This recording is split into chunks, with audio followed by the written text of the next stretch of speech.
Hello दोस्तों, नमस्कार। मैं आप लोगों का हार्दिक अभिनंदन करता हूं अपने ट्रेडर बार स्टॉक मार्केट यूट्यूब चैनल में। जो लोग फर्स्ट विजिट किए हैं सब्सक्राइब वगैरह कर लें, बेल आइकन वगैरह प्रेस कर लें। चलिए शुरू करते हैं।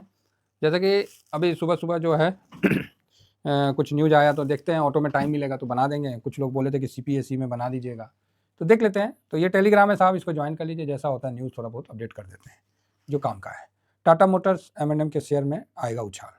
केंद्र सरकार ने किया 246 करोड़ का पीएलआई की मंजूरी दी है, तो बहुत अच्छी बात है ना। तो ये अच्छा मतलब देखने को मिला ऑटो में कि इस प्रकार का ये दिखा है। ठीक है, तो पीएलआई से नो डाउट अच्छा तेजी आनी चाहिए। और एक न्यूज़ और है कि हीरो मोटर का जो है उसमें जो दिसंबर माह का जो सेल है वो 17.5% के आसपास घटा भी है, तो उस पर भी थोड़ा ध्यान रखने का है ना। तो ये सब चलते रहता है, तो हम लोग को थोड़ा सा जो भी है एक बार नज़र आ गया, ध्यान में आ गया तो देख लिए, नहीं आया तो कोई बात नहीं। ऐसा कोई नहीं है कि हम नहीं देखें तो बहुत बड़ा हम लोग का ट्रेडिंग छूट जाएगा, हैं? नहीं देखे तो नहीं देखें। ऐसा नहीं है कि सारे न्यूज व्यूज को कवर ही करना है।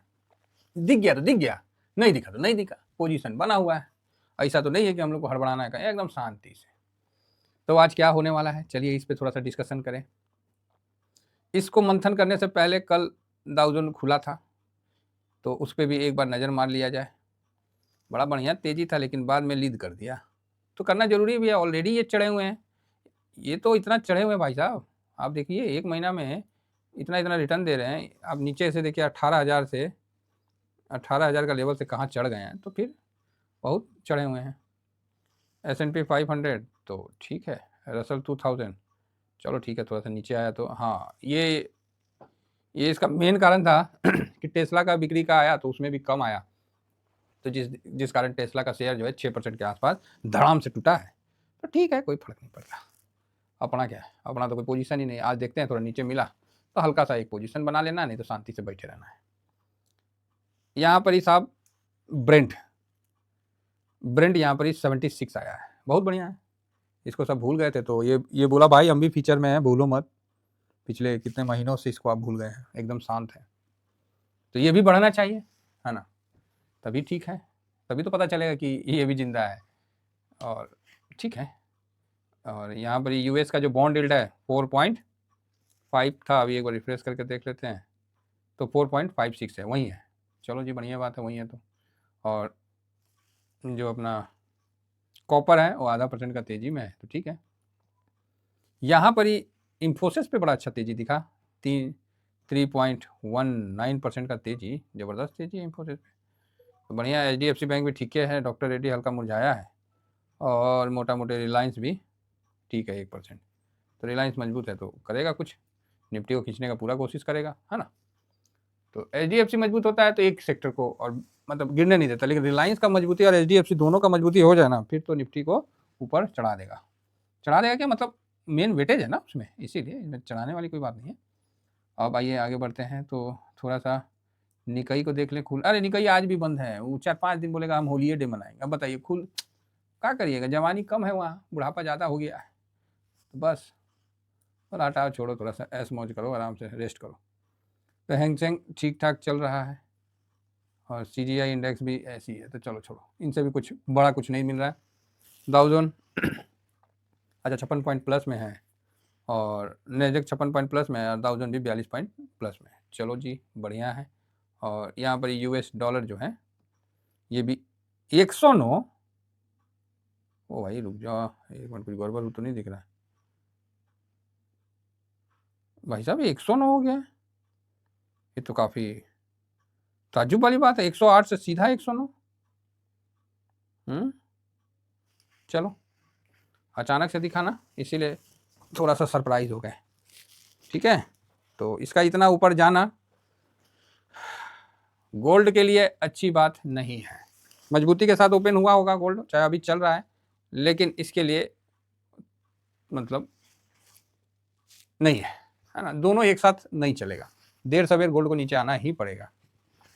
तो दाव का इतना, दाव बोलते हैं डॉलर का इतना बढ़ना कहीं ना कहीं कमोडिटी के लिए अच्छा नहीं होता है। लेकिन अभी चलिए रिसेंट में बढ़ रहा है, तो ठीक है, 2-4 दिन भले हो जाए, लेकिन उतना सटीक नहीं रहेगा, है ना। ये बात तो है, इस पर ये इसका बढ़ना एक अच्छा संकेत नहीं है। ठीक है, तो लेकिन गजब पड़ा, तो कोई नहीं, ऐसे ही बढ़ता है ना। हाँ, अभी हिल भी गया तो ठीक है। तो इसका बढ़ना कमोडिटी मार्केट के लिए, इक्विटी मार्केट के लिए, मतलब इक्विटी का तो फिर भी चल जाएगा, आईटी वगैरह तो चल जाएगा क्योंकि उसमें तेल का ज़्यादा उतना रोल नहीं होता है, लेकिन बाकी सब चलेगा नहीं। तो यहाँ दबाव आना ही आना है, ठीक है। तो कमोडिटी में दबाव आएगा, थोड़ा समय लग हो सकता है, थोड़ा समय लगे, लेकिन दबाव तो थोड़ा आएगा। तो ठीक है, फिलहाल गोल्ड और सिल्वर का, सिल्वर तो ऑलरेडी गिरा है, तो अब दबाव आके कौन चीज़ करेगा, लेकिन गोल्ड में अगर दबाव आता है तो अपॉर्चुनिटी की तरफ इसको दिखा जाए। अब यही सब कारण से गोल्ड में दबाव आएगा, दाऊ का बढ़ जाना, डॉलर का बढ़ जाना, बहुत अच्छा अर्थव्यवस्था हो जाना, सब कुछ अच्छा चल रहा है, तो फिर थोड़ा सा तो होगा ही, गोल्ड नीचे आएगा, युद्ध बंद हो जाएगा, सारे विश्व भाई भाई हो जाएंगे, इस प्रकार की शांति होगी, कोई मंदिर के भी सामने से किसी का चप्पल नहीं चोरी होगा, ऐसा मतलब जब मूड माहौल हो जाए ना, तब तो गोल्ड नीचे आ जाएगा। तो दाऊ का अपना इसका ऊपर जाना, डॉलर इंडेक्स का थोड़ा सा एक, अभी देखिए बोलना नहीं चाहिए, लेकिन जो व्यवस्था अभी तक चली आ रही है उस व्यवस्था के हिसाब से हम बात करें तो डॉलर का ऊपर जाना कमोडिटी के लिए सही नहीं है। लेकिन जो नई व्यवस्था बन रही है, जो कि बनी नहीं है, चल रहा है, तो वो भी मतलब उसमें उतना इंपॉर्टेंट रोल नहीं है। अब देखते हैं कि इसमें क्या क्या चलता है, ये समय बताएगा। फिलहाल हम लोग का एनालिसिस इस पर चलता रहेगा और हमारा ध्यान इस पर केंद्रित रहेगा। इसी बीच में हम गिफ्ट निफ्टी को भी देख लिए, जिससे क्या है कि गिफ्ट निफ्टी देखे कितना खरीदा है, कितना बढ़ा है, कितना घटा है, 24,200। तो मतलब ग्लोबल जो भी क्यूज है, जो भी न्यूज है, वो उतना ये नहीं बोल सकते कि बहुत अच्छा है, ठीक है, नॉर्मल है। ग्लोबल का जो न्यूज है नॉर्मल है, तो चलो देख लेते हैं। तो 150 के भी आसपास खुलेंगे तो कोई ख़राब नहीं है ना। झटके से अगर नीचे आते हैं तो बढ़िया है, नीचे में सपोर्ट मिलेगा ही मिलेगा, कोई डाउट नहीं है इसमें, है ना। फिर सपोर्ट मिलेगा, फिर पलट जाएगा, और नहीं तो वहाँ से नीचे चलते हैं, अगर 24,000 से नीचे की तरफ निकल जाते हैं तो ठीक है, फिर नीचे का सफर चल देंगे। हमेशा आपको मार्केट के साथ चलना है, मार्केट से जिधियाना नहीं है। क्या होता है ना, हम लोग पैसा लगा देते हैं, उसके बाद हम लोग का प्रबल इच्छा होता है कि ऊपर चला जाए। यही चीज़ आपको मार्केट में, मतलब यही चीज़ मार्केट में आपको मतलब नहीं करना है, क्योंकि मार्केट इसी चीज़ का बेनिफिट लेता है, शांत रहना है। चलिए आगे बढ़िए। तो आप बोलिएगा सर ऐसा थोड़ी होता है शांत रहना, कहाँ से शांत रह पाएंगे। हाँ, वो बात तो है, मानते हैं इस चीज़ को कि पैसा लगने के बाद मन थोड़ा सा होता है, लेकिन शांत रहने की कोशिश करने का है। FIS 1506 करोड़ और DIS 22, मतलब बिल्कुल DIS ने कुछ नहीं करना कैश में, DIS बोले थोड़ा रिलैक्स कर लेते हैं।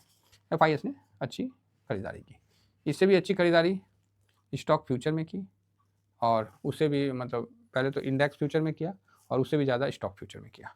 तो FIS कभी भी पोजीशन बढ़ाता घटाता है, आप देखते हैं, हम लोग डेली बात करते हैं कि जैसे इंडेक्स फ्यूचर में होना शुरू हो जाता ना, समझ जाइए कि वो इधर गिरावट शुरू हुआ, उसके बाद कैश में बिकवाली शुरू हुआ, इधर खरीदारी शुरू हुआ, कैश में खरीदारी शुरू हो गया, इधर खरीदारी रुक गया, बिकवाली रुक गया, कैश की बिकवाली रुक गई। तो बहुत हद तक फ्यूचर से कंट्रोल होता है। तो यहाँ अभी आप देखिए कहाँ आप सिंगल डिजिट के पास हैं, अभी आ गया 2 मतलब 20 पे पहुँच चुके हैं, कल 6% का खरीदारी किया है, ठीक है। DIS ये भी 50.03 है, और ये बहुत दिनों के बाद 50 पे पहुंचा है।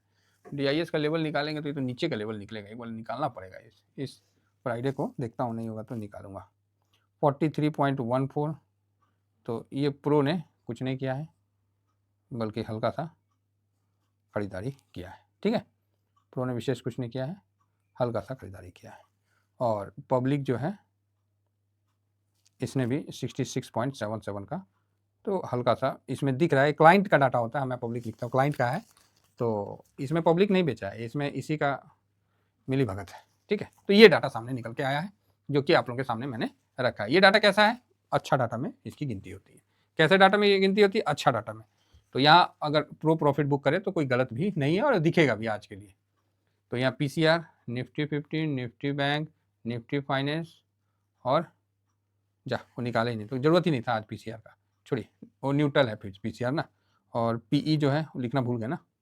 निफ्टी 50 22.29 हो गया, निफ्टी बैंक 13.88 हो गया, और फाइनेंस 16.65, और मिड कैप 43.98। मिड कैप में थोड़ा सा मौका मिला, बड़ा भाग गया, थोड़ा सा मौका नहीं मिला कि एकदम सीधा भाग गया, देखिए आप लोगों के सामने। बाकी ये निगेटिव पुनः हो चुका है। तो PE का ये रिपोर्ट है। आइए इन सब डाटा को हम एक जगह रख देते हैं, और अपना जो सिस्टम है उस हिसाब से आगे बढ़ते हैं। FIS ठीक है, खरीदना चाहिए, पॉजिटिव है ना। तो आप बोलिएगा एक दिन की खरीदारी में सर हम पॉजिटिव हो सकते हैं क्या? हाँ, तो ये भी बात सही है। तो यहाँ हम न्यूट्रल लेके चलते हैं, कॉशियस होके। DIS पॉजिटिव है, प्रो नेगेटिव है। तो आप बोलिएगा प्रो क्यों नेगेटिव है? प्रो तो पॉजिटिव रहेगा। भाई पॉजिटिव है, कल खरीदा ना, 1% खरीदा, मतलब वो नहीं खरीदा, मतलब मज़ा नहीं आया। तो अगर कल प्रो की भी खरीदारी होती तो स्वाद आता, लेकिन प्रो यहाँ थोड़ा सा प्रॉफिट बुक कर सकता है, इसीलिए माइनस है। इंडिया विक्स न्यूट्रल है ना।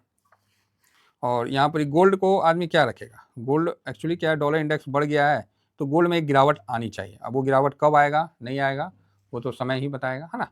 तो ये इंडिया विक्स 13.74 है, तो इसको हम पॉजिटिव रखते हैं, गलती से हमने। PCR न्यूट्रल है, गोल्ड न्यूट्रल रखिए। क्रूड ऑयल पॉजिटिव है, 76 पे है, तो क्रूड का भी बढ़ना ठीक है। US मार्केट क्या बोलिएगा, न्यूट्रल बोलिए या निगेटिव बोलिए, न्यूट्रल बोल दीजिए, है ना। और रुपया निगेटिव है, डॉलर इंडेक्स ज़बरदस्त निगेटिव है, और PE भी अब निगेटिव हो गया। तो यहाँ आप देखिए 1 2 3 4 न्यूट्रल, 1 2 3 4 निगेटिव और 3 पॉजिटिव है। तो आज पॉजिटिव ट्रिगर का ग्लोबल अभाव है ना। तो कोई बात नहीं, ये तो ग्लोबल का है, चलेगा। हम लोग के हिसाब से हम लोग का मार्केट आज इम्पोर्टेंट नीचे आ रहेगा, तो इम्पोर्टेंट लेवल पे सपोर्ट है 900 2400, मतलब सपोर्ट यहाँ एक बार तो लेगा अच्छा से, ऐसा मेरा मानना है। बाकी जैसा होगा हम मार्केट में डिस्कस कर लेंगे। कल कई ETF में बड़ी खरीदारी हुई है, कई ETF में बड़ी खरीदारी हुई है। ये खरीदारी कोई एक दिन के लिए नहीं हुई है, ये आने वाले समय के लिए हुई है। तो आशा करता हूँ कि आप लोग मेरी बात को समझ रहे होंगे। Thank you very much. जय हिंद, जय भारत।